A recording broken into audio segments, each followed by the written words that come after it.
Hi there, welcome to Harrison by the Stream, and this week we're going to talk about the Dallas Buyers Club case and how our broken legal and cultural system let 4,672 people get sued.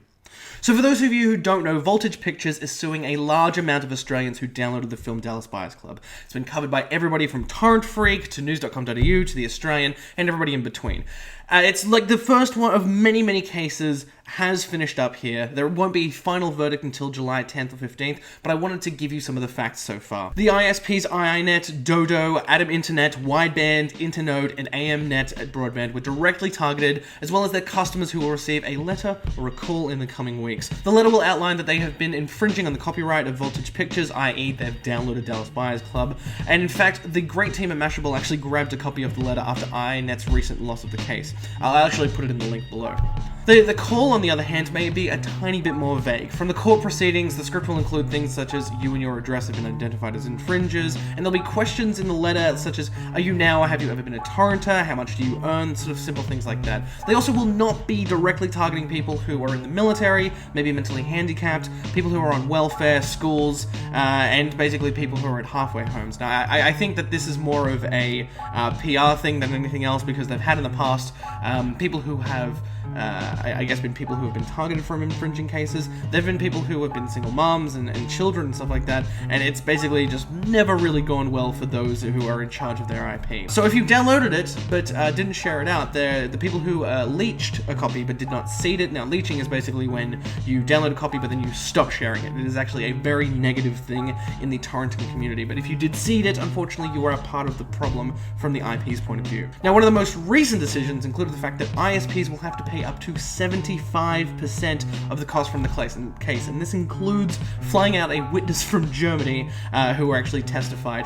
This also includes the cost of lawyers and obviously making sure that all of the legal documents were printed out properly. The latter of which, the entire actually them paying for the case, is a complete reversal, because originally the judge ordered the team from Dallas Buyers Club to pay the ISP costs, and that has just been completely forfeited. Now, the Federal Court of Australia has also stepped in and said that they want to stop speculative invoicing. Now, this is very common in IP cases, where basically a letter or a call is sent out from the IP holders, and they basically say, hey, we want you to pay a large amount of money, or we'll see you in court. Now, this is obviously due to the fact that there are a high cost of legal fees, and most people end up paying in the thousands because they don't know what to do. They don't have a lawyer, and also, I know this is incredibly boring, but more importantly, let's figure out why this happened and what you can do if you actually do get one of these letters. For almost a decade now, IP lawyers and holders have been trying to crack the Australian market, as it were, for piracy. Like, we're a nation of pirates. It's plain and simple, but the reasons are hardly justified in the eyes of the law. But here are a few anyway. We are in a cultural drought in terms of film and television. We usually produce half a dozen films that are actually worthwhile, or what we think is worthwhile to see, every single year. And they barely make any money here, let alone overseas. Our TV productions are heavily based on the reality show format and are on channels that outstrip even the smallest budget for scripted content. Also, we receive films far later than our overseas counterparts, and I know that's changing, but there are a lot of films, especially independent productions, which we don't see for months and months, and in Dallas Buyers Club's case, we did not see that for nearly a year outside of film festivals. Now, I know that we're also a very small population size, so I understand that distributors don't want to spend the time, money, and effort to basically put the promotion out there for a film that maybe at the end of the day is only going to make a few $1,000. I understand that. It is a multifaceted problem which most people don't really care about. I don't even know why you're watching this video. Now, of course, there are a few other reasons. For example, Voltage Pictures is being sued by their investors, but that's completely unrelated and has nothing to do with the case whatsoever. Nothing to do with the fact that Dallas Buyers Club LLC and Voltage Pictures won $33 million in securities paid by the ISPs, but that has nothing to do with it whatsoever. So what happens when you receive one of these letters or get a call? Now, well, according to Mashable, the letter will actually include things like, hey, if you're part of the film, we must authorize that you don't do that, or if you know people who did do that, please tell them to not do it in your home or have it tied to your IP address. They basically say that if you have any copies of the film, delete them straight away, whether on hard drives, whether you or not you have copies, say, on another operating system, which I think is their way to say, like, hey, look, we know that you don't count your PlayStation 3 as a hard drive, just get it off there, mate.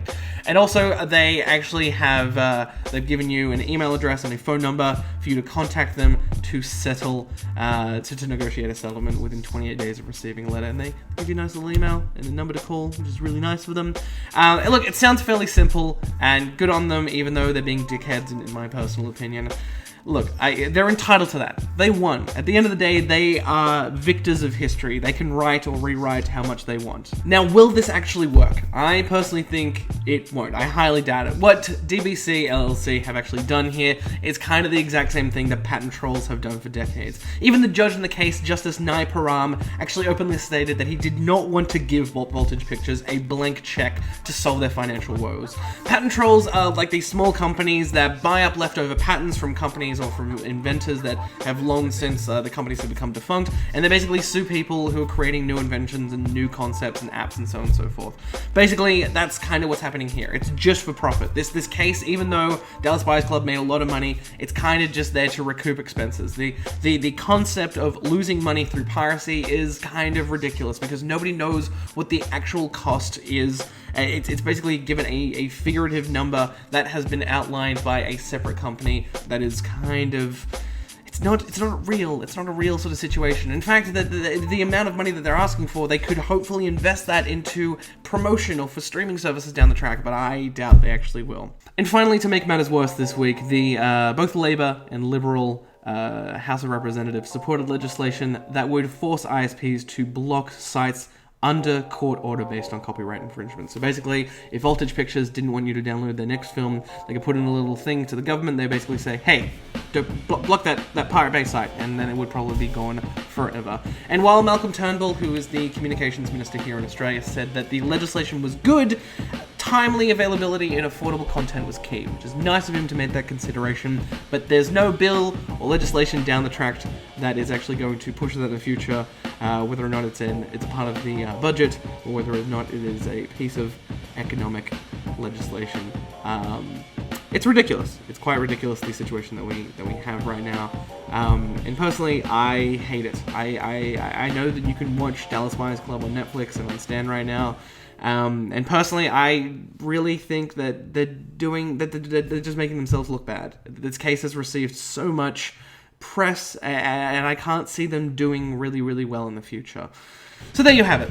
Only a month away until we have a final decision on whether or not you'll be paying anywhere between $20 and $120,000 to settle outside of court for downloading a film about a man who told his government that they were not providing something to him at an affordable cost to keep him living and enjoying his life. Yep. JK living, guys. For more updates, do follow Harrison by the Stream on Facebook. I'm on Twitter at HarrisonTheFan, and then obviously subscribe down below. I would love that. Thank you guys so much for supporting me the last couple of months. I know this video was very late. I do have another video coming out before the end of the month, which is going to be about BoJack Horseman, one of my favorite series that I've discovered in the past 6 months. So you have a wonderful day. Harrison by the Stream.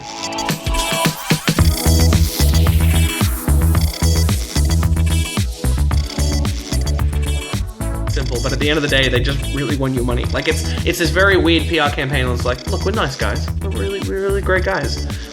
We just want some of your money for downloading a film. We just want it. Why'd you do it? Why'd you do it? Why? Please tell us why. We'll be your best friend. We love you so much. It's very, very awful.